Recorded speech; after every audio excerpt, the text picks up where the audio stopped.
வணக்கம். சற்று முன் வெளியான முக்கிய அறிவிப்பின்படி போக்குவரத்து துறை வெளியிட்ட ஹாப்பி நியூஸ். அதாவது சென்னையில் கண்டக்டர் இல்லாத பஸ் அறிமுகம், எந்த பகுதியில் இயக்கம் தெரியுமா?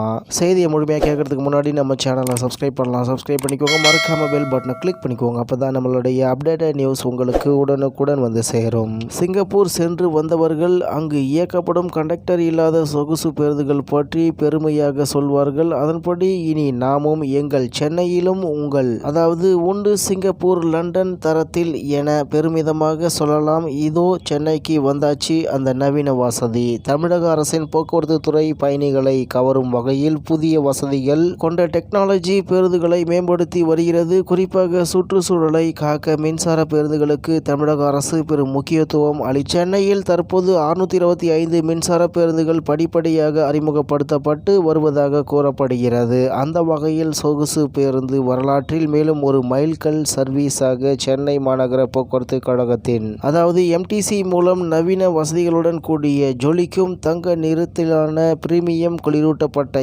ஏசி பேருந்து சேவையை தற்போது அறிமுகப்படுத்தியுள்ளது.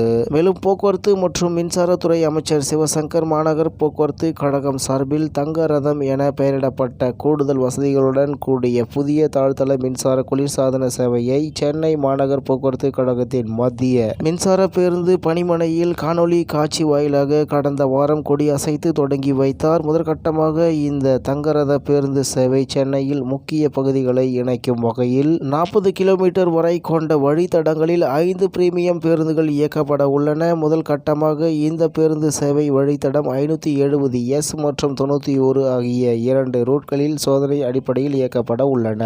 அரசு பஸ் என்றாலே கிழிந்த சீட்டுகள், கர்பூர் என இழுவை சத்தம், அடிக்கடி ஸ்டாப்களில் நிற்கும் நேரம் என்ற கடுப்பான உணர்வுடன் பயணிக்கும் சென்னை மக்கள் இனி பரவச உணர்வுடன் தங்க ரதத்தில் நிம்மதியாக பயணிக்கலாம். இந்த தங்க ரதம் பேருந்து சேவை வெற்றிகரமாக இயங்குமா என்றும் மற்ற மாவட்டங்களுக்கும் இந்த சேவை வருமா என்றும் எதிர்பார்ப்பில் உள்ளனர் மக்கள் என்று தகவல் வெளியாகியுள்ளது என்பது குறிப்பிடத்தக்கது.